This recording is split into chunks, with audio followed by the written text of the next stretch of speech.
everybody, and welcome to the Irish Fairy Door Company's Storytime.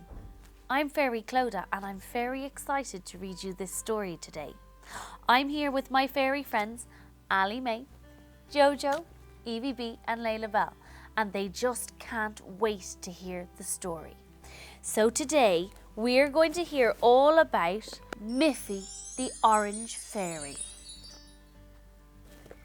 Not so long ago, a fairy named Miffy was invited into her human home by a little boy named Zack. Zack had longed for a fairy for such a long time and installed his door the minute it arrived. Back in Fairy Valley, an alert was sent to the International Fairy Council to send a female fairy to Zack. The elder fairy in charge of fairy assignments picked out a recently graduated female fairy called Miffy, whose fairy school report had noted her as curious, fun-loving, exceptional in magical matters, and giggly. Perfect, thought the elder fairy, and told Miffy where her new door was and advised her to begin packing her fairy case. Miffy was told to leave straight away and be sure to pick up her key upon arrival. What the elder fairy had failed to read that day was a warning on Miffy's report. It said, "Can be overly curious, especially around new things, which can be dangerous." It also said Miffy may need to be reminded to stay away from cheese puffs at all costs. Unfortunately, the elder fairy let her go without warning her about this, a mistake he would live to regret. Miffy packed with lightning speed and arrived outside Zack's house at 11:57 p.m. She waited anxiously for midnight, listening for the familiar sound of sleeping humans. You see, to a fairy, a house full of sleeping humans sounds like waves on the seashore. So soft and relaxing. Miffy flew in through the gap under Zack's front door, found her key, unlocked her door, and moved in. The next morning, Zack was so happy to find the key gone from the tiny bottle, and Miffy, with her ear pressed against the door, listened to the little boy's excitement with a big smile on her very small face. She really should have been asleep like most fairies are during the daytime, but this would not be the first time that Miffy would bend the rules. Miffy loved Zack instantly, as much as he loved her. They left each other notes and treats, and every night she would fly up to him and watch over him, her favourite human.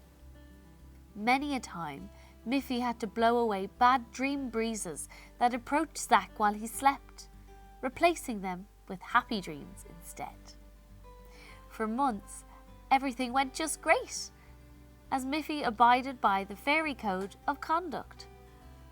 She did her own laundry and ate little bits and pieces from the cupboards while all humans in the house slept soundly, taking care not to make a mess. But things were about to go a little bit wrong. It was the night of Zack's 7th birthday, and he had a party that day with all his friends. They had played and ate cake, and Miffy had stayed awake all day to listen in. Children lay on the floor and gazed with wonder at Miffy's door, and she watched them through the magic keyhole. Zack told his friends that the keyhole works with fairy magic. Fairies can see out, but you cannot see in. What a wonderful day they all had. Miffy felt so cherished and loved. She was so happy. When midnight finally came, Miffy was exhausted, but she longed to see Zack and sit on his pillow beside him. So she set off, but as she flew through the kitchen, something caught her eye. Something huge. Something that smelled wonderful.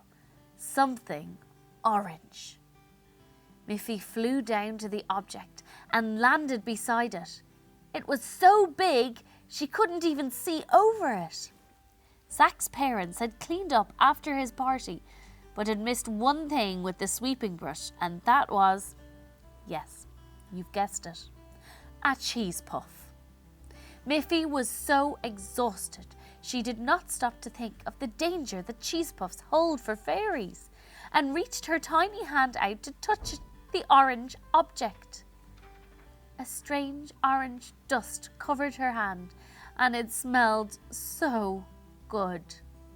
Holding her hand to her mouth, she licked her fingers. The orange dust tasted even better than it smelled, and before you could say Jabber Jimmy Jambo, she had eaten half the cheese puff. Miffy giggled to herself and took off to go see Zack. Miffy was delighted to get back into her own bed a few hours later. But while she slept, something strange happened. It started at the tippy-top of her head, and it moved all the way down her face and all the way down through her body and out through her fingers and her toesies. And Miffy turned bright orange. Her eyes were orange, her nose was orange, her teeth were orange, her tongue was orange, her ears were orange, even her bum. Miffy felt nothing and slept soundly all day. But when she woke that evening, she was startled to find the elder fairy in her home at the foot of her bed. "What have you done, Miffy?" he asked. "Nothing," Miffy said, sitting up in her bed guiltily. "Look at yourself," he said softly. And so Miffy got out of bed and flew to her little mirror. There, staring back at her, was an orange fairy.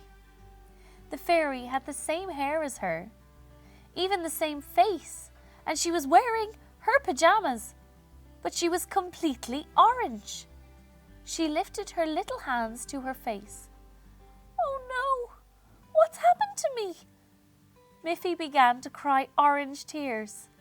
"I don't know, Miffy, but you'd better come back to Fairy Valley with me, and we will try to fix you." Miffy's face grew sad. "What about Zack? I love him so much, and he loves me." The elder fairy said, "I know that, Miffy. We will have to send another fairy to come and live here until you're better." Miffy sobbed and sobbed. Her tiny fairy heart was broken to be leaving her beloved Zack. Soon after, Miffy arrived back in Fairy Valley, where the other fairies marvelled at her colour. The fairy doctors tried and tried to get her normal colour back, but to this day, Miffy still remains orange. All was not lost for Miffy though, as she is now one of the most famous fairies of all time and lectures in the educational programme on dangerous foods for fairies. Plus, she even has a range of super fashionable orange clothes available in the Fairy Valley boutique. And even though she's famous, she still moved back in with Zack. The fairy-child bond remains forever, and that will never change.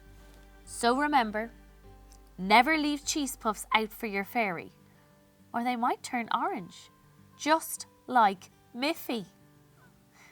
The end. Thanks for listening, everyone, and I hope to see you again very soon. Bye!